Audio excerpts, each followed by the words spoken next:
All right, welcome to the Lyons Share. I'm your host, Mitch Lyons. This is where we talk family, faith, football, finance, and fun. This episode is always brought to you by Mitch Lyons Wealth, your best game plan to protect, grow, and win retirement. And today's guest is an old throwback, going back to the days in the NFL when I was playing as well. John Yurkovich, who was a proud veteran of the Packers, the Jaguars, and the Browns. We've butted heads a few times, our teams did, and over the years. And he's also we're proud to have him be an endorser for us in the Chicago market on ESPN 1000, where he is host of the Carmen and Yurko Show, which is on 12 to 3 Central. We'd love to welcome Yurko to the show. Thanks for being here, Yurko. No problem, Mitch. Thanks for having me. And we certainly do appreciate the partnership that we have as we move forward in the wonderful 2025. Yeah, no, we're excited for that too. Chicago's been a great market for Mitch Lyons Wealth, and we're glad to jump on the Carmen and Yurko train. Obviously, a long-running, popular show in Chicago, so we're glad to have you partner with us on that, and we're excited for the next year. So thanks again for that. Well, let's talk a little football, man. We go back. We have some common denominators, but let's go back even before the NFL. And as I was reading your history, being an Eastern Illinois grad. Maybe not the program that a lot of people think of in terms of power football, but you start looking at the list of graduates and guys that played there. It's a pretty impressive list. Yeah. Many people might think of Tony Romo, but you got Jimmy Garoppolo, you got Sean Payton, which people obviously know for his coaching prowess, but he actually was a QB there as well. And then obviously you went to Eastern Illinois. Eastern Illinois. What took you? I mean, I know you're a Chicago kid. You grew up in Chicago. Tell us that little path, how you ended up at Eastern All Illinois. right. Well, first, we always consider ourselves the cradle of coaches because we had a ton of coaches. Brad Childress was an EIU guy. Mike Shanahan's an EIU guy. And of course, Sean Payton. But there were a ton of assistants like Mike Heimerdinger with Tennessee Titans and Jeff Fisher. Cal Dickerson was in the NFL. One of the great defensive line coaches that was in the league, John Tierlink, Hmm. was also in the NFL. So we had a slew of guys that ended up coaching in the NFL, which was always wonderful. Having coaches out there when you had players at Eastern Illinois, because you Yeah. always got what I'd like to think was that little extra kind of consideration by them. Sure. We had a kid named McElroy, Ray McElroy, that got drafted by Denver Broncos. He played for the Bears a little bit also. So he played about 6, 7 years. Brad Fichtel. We've had some linebackers stick around in the NFL. So, Romo played for a long time and now he's on television. So he's always a tremendous ambassador for Eastern Illinois. Jimmy Garoppolo's still hanging on. He's 32. I think Yeah. if he gets a legitimate chance, he's got a way of maybe getting things done for himself once again. But Yeah. besides being the cradle of coaches, we're also the cradle of quarterbacks. At one point, I think we had more starting quarterbacks in the NFL with Romo and Jimmy Garoppolo than USC did. So that's just kind of the weird thing. Now, how did I get Yeah. there? How'd you get there? I was coming out of college. I mean, high school, I was about 230 pounds as an offensive lineman, defensive lineman. So even back in 1984, 235 pounds wasn't a big number. They were looking for guys that were at least, Yeah, I was 275, a tight end coming out of 200. high school weighing that. Yeah, And as my exactly. coaches Now at they are. MSU told me, I was only a banana step away from moving interior. Yeah, oh yeah, especially they I love was a the big talent. threat. They love the talent of the tight end and the feet of the tight end, Oh and yeah. move him into tackle. Then all of a sudden, he's a burner at tackle. So you got lucky. Yeah, well, It stayed out I'll there. tell you. I'll tell you. Number one, we had four tight ends come in on my recruiting class, right? Who recruits four tight ends? And actually, the funny thing is, three of them ended up being tight ends our whole time. One of them had about five catches in the first scrimmage. He was the biggest guy, and they didn't want him to get too excited. So Jeff Graham got moved down to tackle like the next practice, so he didn't get his hopes up. But Yeah. yeah, but to going back to that, when I was coming out of college, I remember a scout for the Pittsburgh Steelers. I saw him in the airport coming back from the combine. He said, "Hey, you ever thought about playing guard?" It's impressive that he thought maybe I had but as a tight end, I was like, ugh, because I knew I just ran a slow 40. Would you run? Oh man, I was like a five flat guy, right? Five Yeah, I was on a good 5'2". day. I was 5'2", 5 in the 40, Yeah, but I ran my 20 shuttle in 4.44. yeah. I was not a I was some guys are combine kids. I wasn't a Yeah, combine kid. Other yeah. than Well, what was the one all the my other Wonderlic. I had a good measurables. Wonderlic score. Yeah, well, as did I. I was in the low 30s, Yeah, 30, same. So 31, 32. yeah. I took it so many times. It was like, guys, it's not going to change. You know, You can take it 10 times with the variance of what, maybe what, +1 or +2 and -1, Yeah, -2. It's going to stay in the same area, right. but we can't So, get so any. anyway, well, I Yeah. digress. So go back to your getting to Eastern Illinois. So you end Yeah, up, so I was a little light in the ass for the college guys, and got taken off of boards because I didn't have the weight. sure, Nobody could project that. Hey, by the time I became a freshman, and I was only 17 in my senior year, 1985. yeah, So as I went through my senior year, I got to be 18 the next year. Over that summer or that year, my senior year, I go from 230 pounds when I'm playing to 260 pounds by the time I get to my freshman year of college. Now I'm a little bit more built. yeah, I'm maturing. I'm physically fit. But Eastern Illinois was the only school that recruited me. Eastern Illinois was the only school that gave me a scholarship. I wanted to go to Purdue and play, and my daughter's there now. She's a junior. But they looked at it, and I was trying to get there any way possible. I wrestled, so I tried to get a wrestling scholarship there to play football. None of it worked out. And then old coach of mine, Bill Cameron, said, "Listen, a bird in the hand's worth two in the bush. yeah, Your parents can't afford to send you to college. You need to take the scholarship." And they play good football down there. And the guy that we knew that was in the NFL that was from Eastern Illinois was a kid out of Momence, Illinois. Ted Peterson played for the Super Bowl champion Pittsburgh Steelers. He was an offensive guard. okay, So he was out of Momence, Illinois. He went to Eastern Illinois. His brother was there. I went down to Eastern Illinois, and I just shook my head and I said, "You've got to be crapping me." I go, "This is what college football is." There were high schools that were bigger, high right, schools that had bigger stands. And finally, at the end of the day, I just said, "You know what? These people want you. What are you fighting them for? yep, They're the only people that like you. They're the only people that think you can play." So I said, "The hell with it." I called the coach and I said, "Get up here." I said, "I'm coming to Eastern Illinois. Let's sign this thing." It was signing day in February, early February, back when you had a real signing day. right, You didn't have all the BS that you've got now with, right, "Oh, I've got an early this, I've got an early that." yeah, I'm committing when I'm a sophomore, but we really aren't committed to each other. We're just doing it for publicity. So I ended up down at Eastern Illinois, played my first 2 years down there, got injured. So fortunately, I had a redshirt year, recovered from an ACL injury, came back the next 2 years, and we had success down there. We made the playoffs down there. So it was fun. Yeah, it was fun. You met the group of people that you were going to be there with originally. Out of like 30 guys that were recruited my freshman year, who are scholarship players, I think we ended up keeping about 18. You go through that natural attrition rate where guys sure, just end up kind of falling off. And that's what happened to us down there. But man, we had some good players. We had guys that made impact as freshmen. And as we moved on, we kept having fun and we kept having success. I made the playoffs twice. So that's kind of nice. yeah. Well, and I think that speaks volumes for the fact, and I think even more so nowadays, but that you don't necessarily need to go to the biggest and brightest places, right, to make that leap from college to the pros. Now, I think a lot of kids get caught up in that. Oh, I want to play Big Ten, or I want to play SEC. Hey, at the end of the day, especially now with the resources available to teams to locate kids, if you can play, they're going to find you, Yeah. and you're going to get a shot, right? And My younger brother went to Notre Dame. He was 6'3", 275 pounds coming out of college. He was on the preseason all state and all area teams for the Sun Times and the yep, Tribune. They were doing big write ups on him, but he had the requisite size right, and the height and the size. He yeah, had it, and he was athletic. And his basketball team was one of the better teams in the area.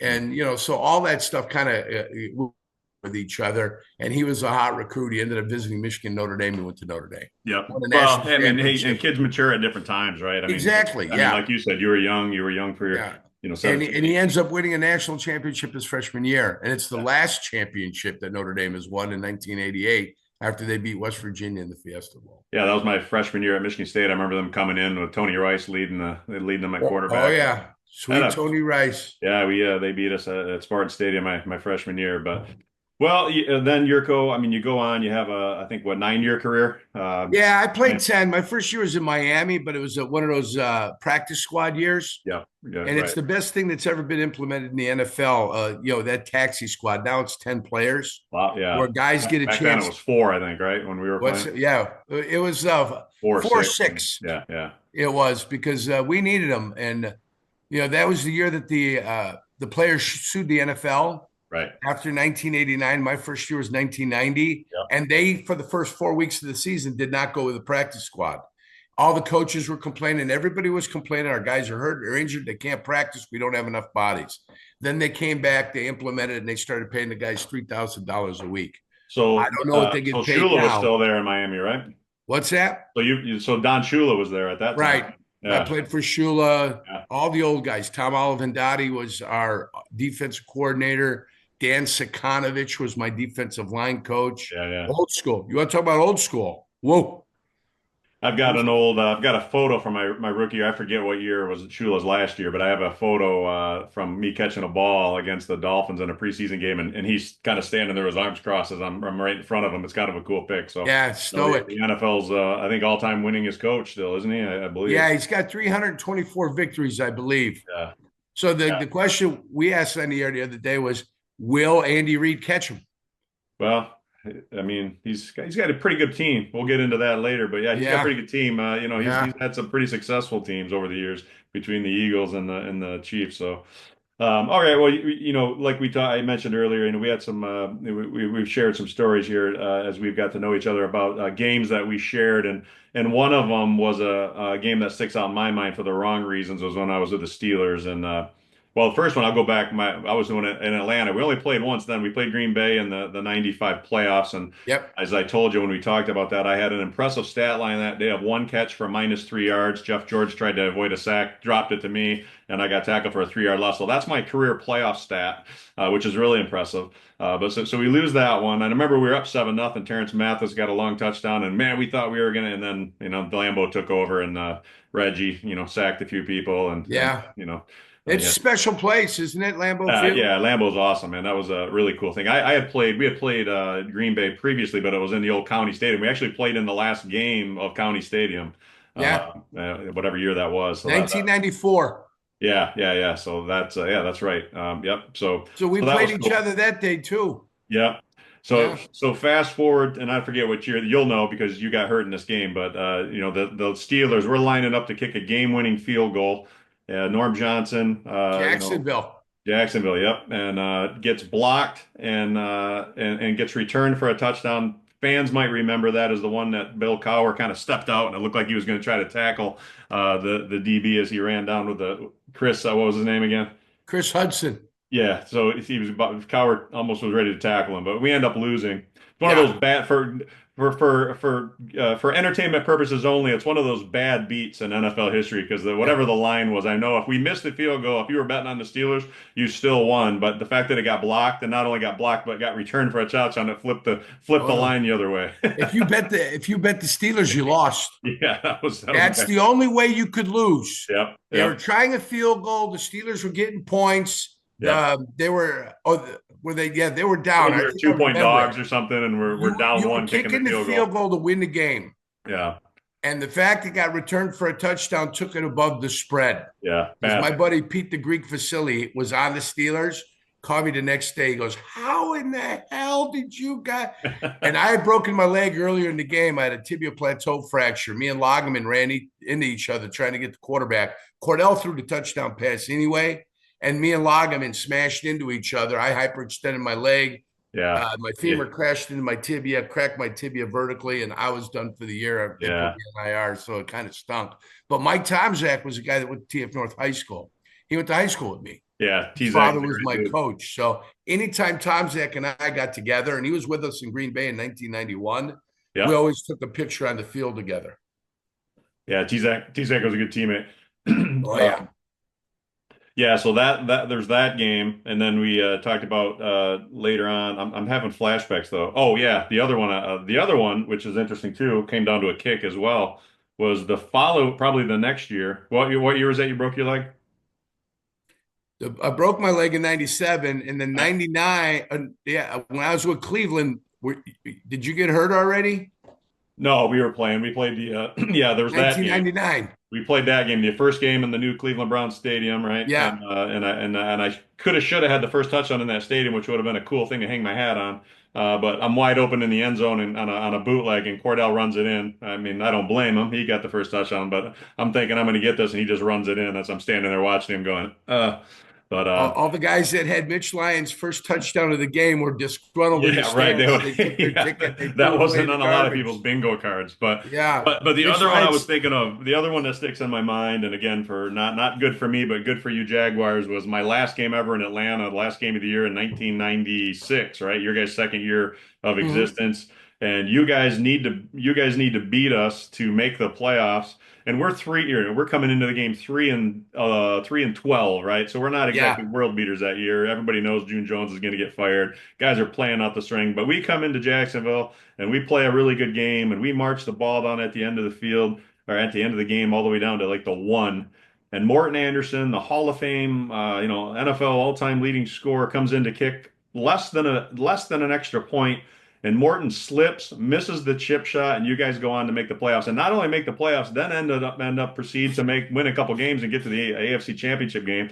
And I remember Ty Halleck was on your team, a former teammate of yeah, Michigan State of mine. I remember coming across the field, shaking his hand, going, "Congratulations, man! Can I get a little bit of that playoff cash we just handed you?" And you guys, you got some extra change in your wallet for that one. yeah. And it was amazing. He went to kick it and he grabbed the turf. Yeah, His foot grabbed the turf. And then when he hit the turf, it opened his leg up. Like if you were on a golf shot, yeah, yeah. but I've had instead that of like, happen a time or four with my yeah. golf shot. Oh my heavens. So he went to go kick it. He's left-footed, and so it opened his leg up and it kicked it wide left.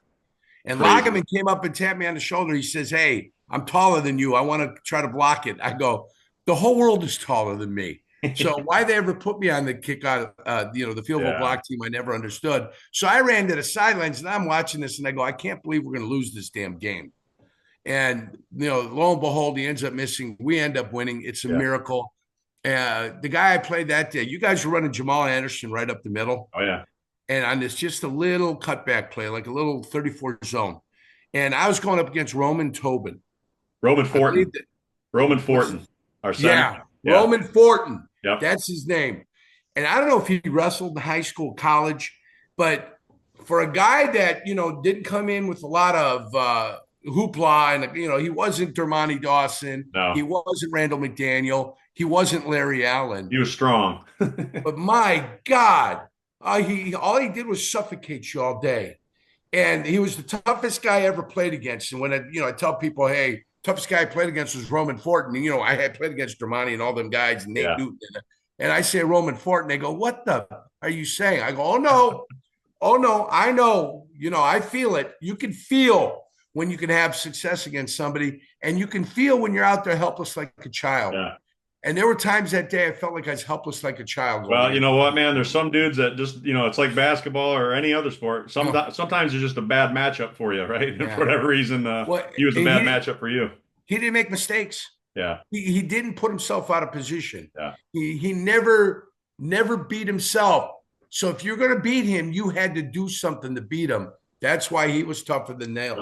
That's saying a lot too, right? I mean, that's Yeah, what keeps people in the league a long time. yeah. Roman was one of the funniest teammates I ever played with too. That guy, he had some funny stories, but he had played for the Lions prior to that, and then that was his last game in Atlanta, I believe, because I think the next year he went to San Diego and finished out his career. Robbie Tobeck was a guard in that game. Mm-hmm. Robbie was a close friend of mine. He's been on the podcast as well, but he was a first year practice squad guy, right, down in Atlanta my rookie year. And went Yeah. on to have like a 14-year career. And he was undersized, same thing. Went to Liberty, went to a JUCO, ended up at Liberty Washington State. Baptist. But yeah, he had a great career. But he was actually on that field playing you too that day, and then Yeah. he flipped and played We center for a played few more Liberty years. when I was in college. We were one of the few teams that would go down there to Virginia and play them. Yeah, We put them on the schedule. They had a tight end come out in 1990, played for the Steelers. Garrett Green. Oh, yeah. What a Yeah, monster. big dude, man. Yeah, Yeah. We got this guy playing at the 1AA level. They came into EIU, and this guy came crashing down on me. And I'm like, yeah, he was a who load, is man. this dude? That guy, I've got a good sized derriere. That guy had one of the biggest butts in NFL Yeah. history, but he could run and move. So, I yeah. walked him on a screen pass. Oh, He nice. caught a screen on the side, a little tight end screen. I came and I was hauling. Now, he had to divert his route a couple of times to avoid guys. It's the only way I got him. Yeah, But I made the decision I was going to run my balls off trying to find a way to get him. yeah. And when I got him, I punched the ball up, caused the fumble. We got it. And then the coaches come back on film. This is what we're talking about when we talk hustle. And I'm like, well, thank God I decided to run, thank Yeah. God. Because you make Well, that decision, that point where you turn and now it's like, is he gone or might I have a shot? I thought he was gone, but I said, to hell with it. I'm going to make it look good. yeah, yeah. And I ended up catching it, punching it out. Give it We the old lost college that game try. anyway to Liberty. Sam Ratigliano, the former Cleveland That's Brown right. coach, was Yeah. the coach. Yeah. Yeah. Well, you finish up, you get hurt your last year in Cleveland. I think you tore your hamstring from your pelvis, I think you said, Yeah. which is not good. So kind of like me, ended my career in one fell swoop on the turf in Arrowhead. But you move on, and for a lot of guys, that's tough, right? I mean, Yeah. you've been conditioned that football, we're kind of seasonal creatures every time of the year. I know that next training camp in the same year for you, so 2000 training camp comes along. That's a weird feeling, isn't it? When Yeah. your entire life has been predicated on getting ready for the season, and then all of a sudden there's nothing to get ready for. That's a tough thing to come to grips with. Well, my birthday's August 18th. So every birthday I've had since I was in high school was celebrated on the football field because high school, you're getting ready for your first game, Yep. college, you're in training camp. So I never really had any birthday celebration, just guys saying, hey, happy birthday, happy birthday. Yeah. Hey, thanks a lot. I certainly do Right. appreciate it. All the way through the day I'm done. Now, 1999 came, that happened to me, but I had been doing radio and television since 1992.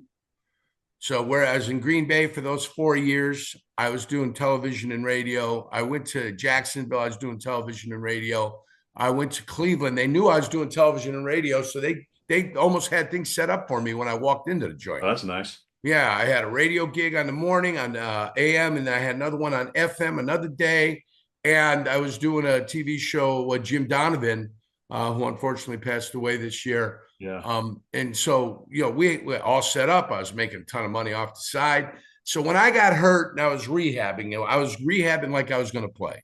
Like you got to rehab to the level where you want to get back onto the field so it feels good. Yeah. I got to that point, sat down with Dwight Clark and Chris Palmer and Carmen Policy, who was with the Cleveland Browns at the time. They started to talk about, things that you might want to do. And I said, gentlemen, listen, we don't have to go through this. I appreciate you guys bringing me here. I wish I didn't get hurt. I said, I think I can help you develop some of your younger defensive linemen. That's probably not the direction that you guys are thinking about heading. I said, I'm going to get injury protection because I got hurt. Injury protection was introduced. You guys have to release me. I have to file for injury protection. I'll get paid the next year. So it kind of was nice. It gave me that transition year while I was still going to get paid $250,000 at the time. So not bad. Got severance pay from the league, which was, for me, it was 8 seasons, 9 seasons. The first 2 had 5, the rest had 10. So that turns out to be $80,000. Right. You take that, you put that in, you get the stuff over the course of the year. So I'm transitioning into radio and television now, And I ended up getting a radio job with EIU. I was doing the Arena Football League with TNN, with Eli Gold and Jill Arrington. And we were traveling around the country doing a bunch of the football games. So I was transitioning into radio and television, trying to get my name out there, get my stuff out there. I was trying to get on with ESPN. But once I got the job at ESPN 1000, I knew I kind of had to dedicate. I did some games in Europe for Fox. Right. Just that thing that you're getting the name out there, you're doing it, you're showing people that you want to do it. You've done it in the past. You've got tape. I had hired an agent specifically for the media stuff. So, having done it during that, I knew I wanted to be in radio. I did an interview in 1994 at the Chicago Sun-Times going, hey, I'd love to be able to do sports radio in the city of Chicago. So because I said it, because I put it out there as one of my goals of what I wanted to happen, people knew that's what I wanted. So when I was done, I had people calling me, hey, you still want to do this media thing? Dan McNeil used to work for The Score. I go, yeah, absolutely. He goes, would you partner with me? I go, sure. Of course I'd partner with you. You're established in Chicago. You're a veteran name. People respect you. Yes, absolutely. I'd love to be able to do it. So over the course of, I was playing golf with him during the summers when we were off and stuff like that. So forging those relationships, networking, getting out there, communicating with people to try to set myself up for when I needed a job. Because let me tell you, in the NFL, especially back then, the first salary cap in 1993 was only $36.3 million. We weren't getting paid a ton of money No. Even I may have started a handful of years, but I was a run stuffer. Right. There's only so much value a run stuffer has.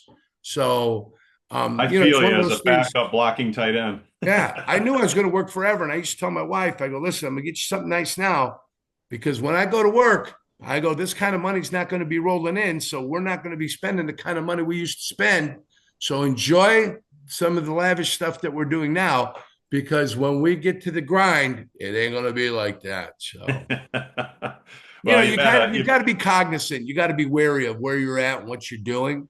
So yeah. I don't live in a mansion. I live in a nice house perfect for my, she's my ex now, but for a family, it was perfect. Three kids, a husband and a wife. It was an ideal situation. I still have the same house, still live here. She didn't want it. I kept it. So it's perfect. Yeah, well, you've had a long running show and run in Chicago. Let's talk a little bit about that. I mean, so Carmen and Yurko, you're on, like I said, 12 to 3 Central Time every day. That signal comes pretty big signal. So a lot of folks are listening to you on a daily basis. Michigan, Indiana, obviously Illinois, Wisconsin. As a kid, growing up as I'm sure you were a Bears fan growing Yep. up, being in Chicagoland.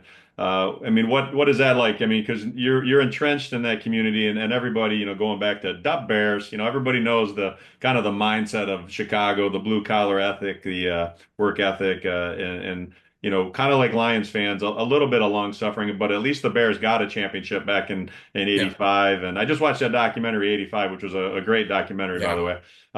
But it's been a bit of a tough stretch since then. But you're Oh, you're yeah. They're bad. you're the voice, right? You're the voice. What's that meant to you as a Bears fan?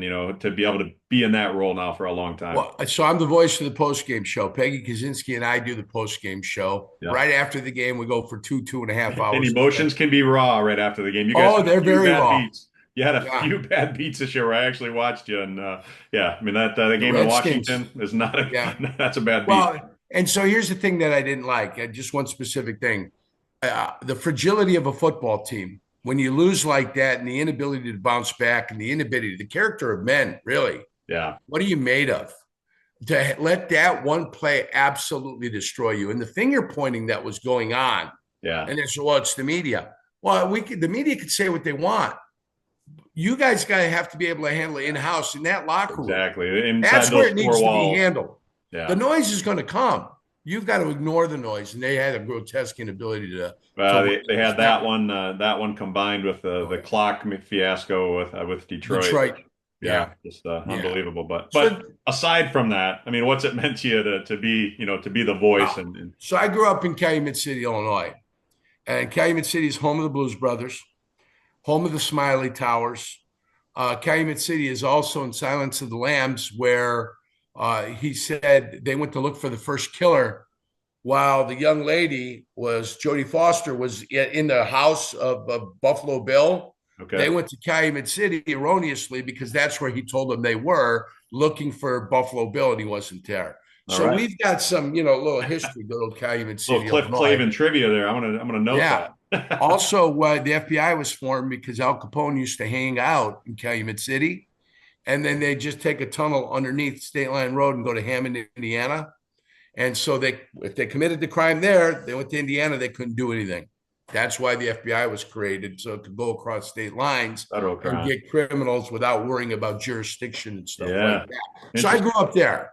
Tough little neighborhood on the southeast side, right next to Hammond, Indiana, under Lake Michigan. And let me tell you, it was 100% Bear fans. You'd sprinkle a Packer fan or two in, but they wouldn't be too proud to show their colors. Yeah. You knew they were there because there was a smile on their face whenever the Packers would win. Like when Chester Markle in overtime caught a blocked field goal attempt and scampered around the left end for the touchdown. One of the darkest days in my youth. Is that When that the Packer happened. kicker? Yeah, he was a He Packer had kicker, like had glasses, right? glasses. Yeah, Yeah, yeah, I remember yeah. that. That was an Oh, I incredible remember play. it. We were Incredible MF, me play. and my brother were swearing at the television, and my dad kicked us out of the house. He said, "You guys can get that mad over a football Yeah. game?" He goes, "Get out. The two of you, get out." Well, it's funny how that impacts you, like your memory, right? Because I remember as a Yeah. kid, the first game I ever went to see the Lions, it was 1979. in the Pontiac Silverdome, and they were playing the Bears, or excuse me, they were playing the Packers. But it sticks out in my mind, like Lynn Dickey was the quarterback, and they had some Yeah. good receivers, Jefferson, and yeah, but and the Lions are in the middle of a 2 and James 14. Lofton, John Jefferson, Yeah, Paul yeah, Kaufman. they were in the middle of the Lions are in the middle of a 2 and 14 season, but I remember that. But those names from the past, I love those old stories because Yeah. those bad beats. I remember. Well, you'll remember this one too. I'm sure this would have been probably late '70s Thanksgiving Day game. Detroit, the Bears, they go to overtime. Detroit kicks off. The Bears return it for a touchdown and ends the game. David Williams, number Exactly. 22. That's a Yeah. bad beat. So those things stick. But You guys had the great Monty Clark on the oh yeah. sidelines. That's Yeah, he that's was part of down with that's Miami part of my the first year. fabric of being a Yeah. fan, right? Those, and I always say this, it's true, and it's true in life and business, but you remember the losses hurt worse than the wins feel Hmm. good. That's what I found. And even as a player, Right. fan, I think of all the times growing up, with the Pistons, I always relate, like kind of like the Lions. We'll get in a little bit at the Lions here, but how they've kind of, they progressed this year, almost a step back, really, with what you expected in the playoffs. But it's building, right? And the Pistons, the bad boy era, they got one step further every year, and it was so painful because as a fan, couldn't get over the Celtics, and then you finally got over the Celtics, and then you couldn't get over the Lakers, and then you finally got over, and made it all worth it in the end. But there's no Yeah. guarantees you ever get there, and that's what Lions fans are experiencing now. We thought this was the year that they're going to get it done, but it's painful as a fan sometimes. Well, that's what I tell people. I go, listen, the goal is to make the playoffs. Anything That's can really happen. all you can do. Yeah, Now, once you get to the playoffs, you've got to be precise. You've got to be certain. It's got to be perfect. yeah, Because now, if you slip up, it's over. You go 15-2 all you want during the regular season. You can set yourself up for something yeah. special, but it's not going to matter. Well, it's not a 7 game series. Right. You, Which is why you kind of want to be refining the thing the whole way. yeah, It's almost like, okay, you reached your apex of your play. And because of injuries, let's be honest with each other. Aiden yeah. Hutchinson goes down with that That's horrific a killer, man. injury. Yeah, you lost that long-haired freaky guy, 34, Azalea, or whatever his name is. Yeah. Well, the list goes on and on. Yeah, over on and on and on. Your list goes on. You can take one injury, you can take two injury. You can't take too many more than that. Once you get too many injuries, now you got yourself a dilemma and you've got yourself a problem. What wasn't a weakness, at times may become a weakness. Yeah, and I think and I think in spite of all that, that's what was painful for Lions fans was in spite of all that. I mean, if you just don't turn the ball over 5 times, if you only turn it off two or three times, you're probably in that game. Especially that first one that we could have gone up 14-3, and next thing you know, it's 10-7 instead. They come back and score. So hey, Yeah. that's football. And again, it's not a 7 game series. If you're not on, you're that one day. They can all end in a hurry. And would they beat us? Do you know 4 how out many of 7? turnovers? Probably not. Do you know how many turnovers Philadelphia has had in this playoffs? Not a lot, if any. Zero. Probably. Yeah, that helps. They haven't turned the ball over. Do you know how many times Kansas City turned the ball over? I'm gonna guess 0. One. One. All right. It was Yeah. it was that self-inflicted handoff. Nobody touched anybody. Yeah. They went to do the handoff and they fumbled the handoff and the other team recovered the ball. Yeah. Well, That's that's the only such a big time they part, turned the right? I ball mean, I over. remember Frank Gans, the old special teams guru with us in Atlanta. He always preached that, right? If you're -2 in the turnover game, you got a 90% chance you're going to lose, Yeah. right? And it just comes down to that. You might not, you might be the better team on paper, but you can't take care of the ball, and that's a big part of it. So We were having a practice one time. Mike Holmgren pulled everybody together, and Antonio Freeman was there in his rookie year, as 95. Sterling had just left us. Robert Brooks was there. So we had some receivers that were there. Mark Ingram came and joined us from Miami. Keith Jackson was our tight end with Chimura. yeah. He pulled everybody in and he said, listen, guys, 2 things you need to be able to do to play in this league. You got to be able to catch the ball. He goes, that's the first thing. When you catch the ball, you got to be able to hold on to the ball. He goes, if you can't do either one of the two, he goes, you can't play in the football league. It's easy. Yeah. He goes, we come out here today, we can't catch the ball, we can't hold on to the football once we catch it. He goes, it don't work that way. He goes, I'm going to have to go out and find everybody new if this is what we're going to be doing. And he told them, you can't play in the league. I'm sorry, because if you can't catch it and you can't hold on to it, you're no good to me. Yeah. And I mean, you can have all the potential in the world, man, but if you can't execute the basics, I mean, it was just a brutal matter of fact sitting down of get your heads out of your asses, guys. Don't let it stink up there because you're killing my practice right now. They got the message. And Yeah. Freeman, I mean, The kid kept dropping balls. It was unbelievable. But once he got the confidence, they must have saw something in him. Once he got the confidence, the kid was unbelievable and He had was okay. himself an Yeah. 8-year stretch that was But unbelievable. that's such a big part of it too, like Yeah. in the NFL, right? I mean, number one, hey, there's some superstars, obviously, right? But the rank and file guys, the ones that last a long time, frankly, yourself and me, I mean, we weren't combine kids by any means, but the thing, Nope. I knew my plays. When the ball was thrown to me, I generally caught it. You just didn't make the mental mistakes, and Yeah. you showed up and you were available, right? I always say your best ability is your availability, Yeah. because if you're not healthy, you're not taking care of yourself, and we each had our share of injuries, but. Bill Cowher always told he always would say there's a difference between being injured and being hurt. Okay, injured, you're on IR and you can't Yeah. physically do it. Being hurt, you got to overcome those little things, right? You got to bring your lunch bucket and yeah, you got a little owie, you got to play over that and not let it impact your play. And the guys that can do that can play a long time because they can trust you, right? Yeah. And that's the difference. And a Well, lot of guys you just can't you trust. talk about that. And my coach up in Cleveland was Clarence Brooks.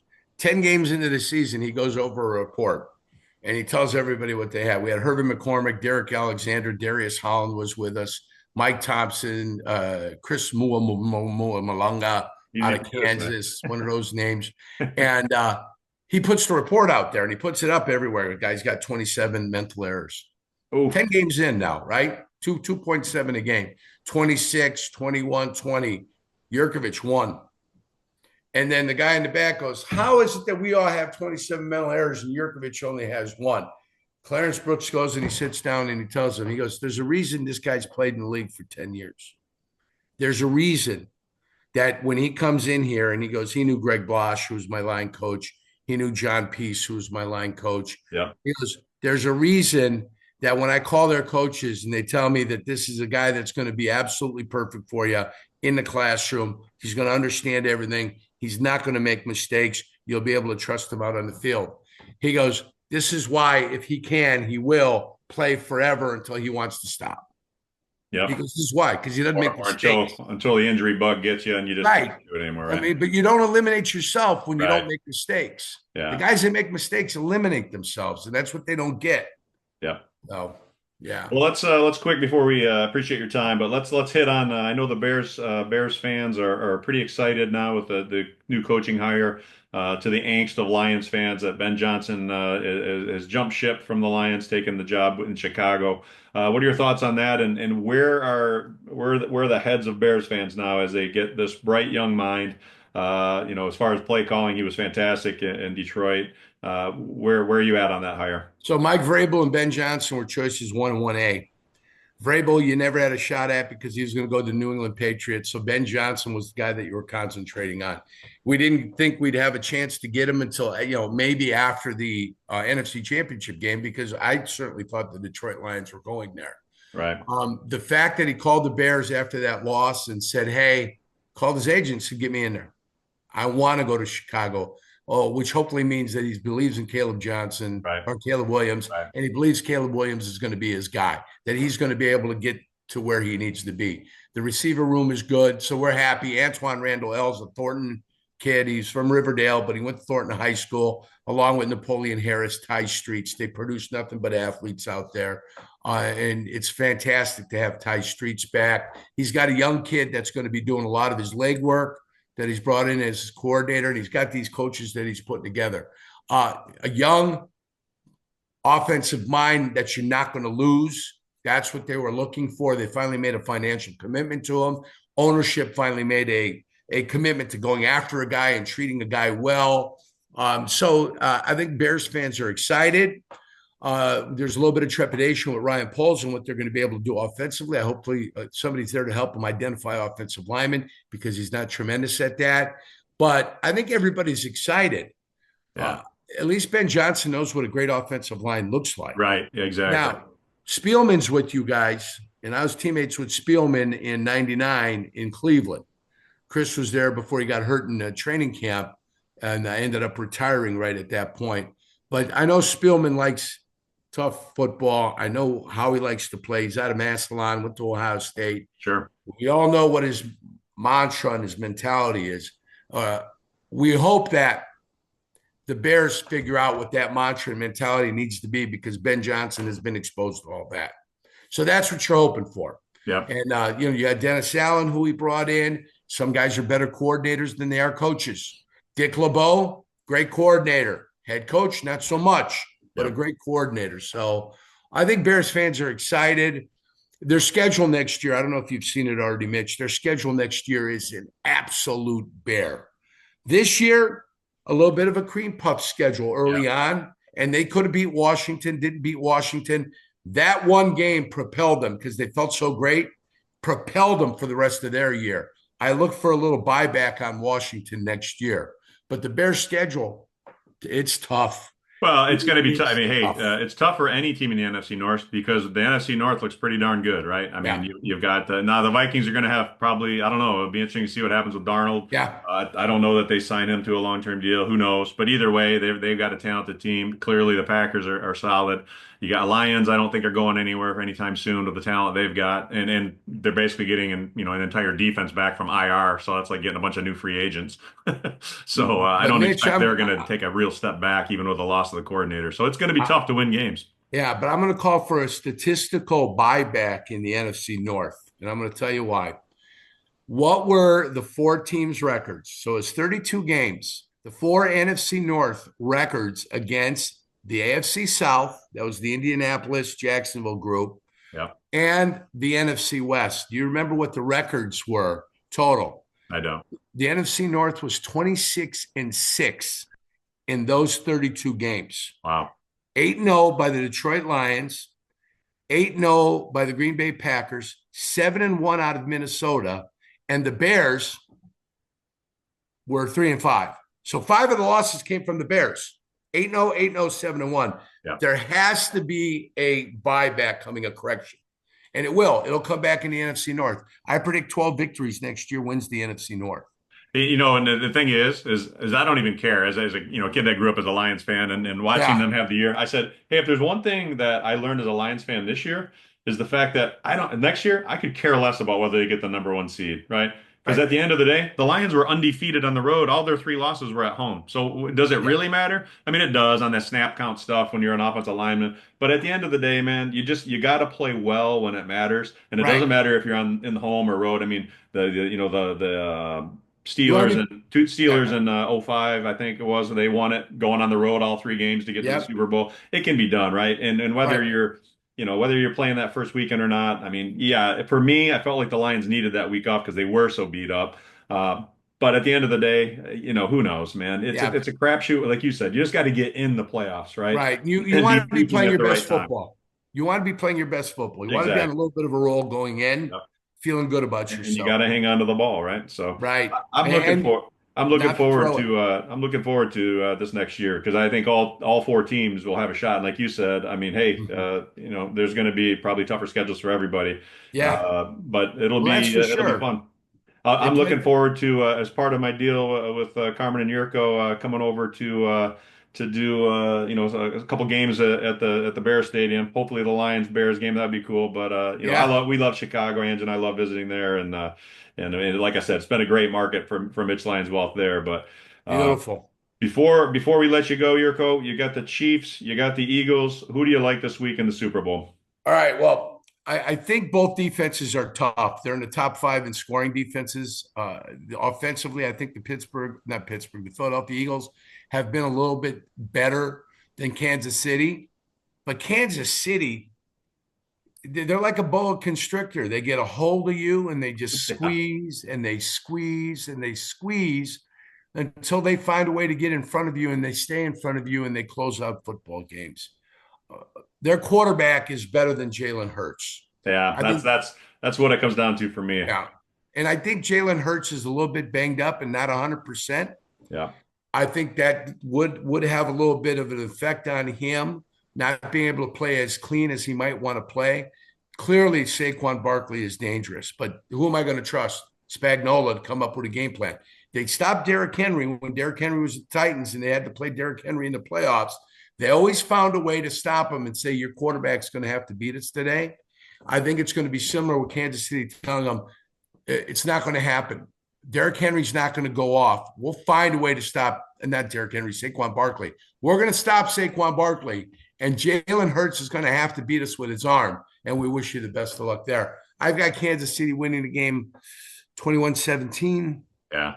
I just think, 24-21. yeah, I think it'll be a close game. But again, Patrick Mahomes, nobody Patrick Mahomes like Patrick Mahomes, right? And he Yeah, just, like him or love him. I mean, the guy's just a winner. He's been since he stepped foot into the starter spot at the Chiefs.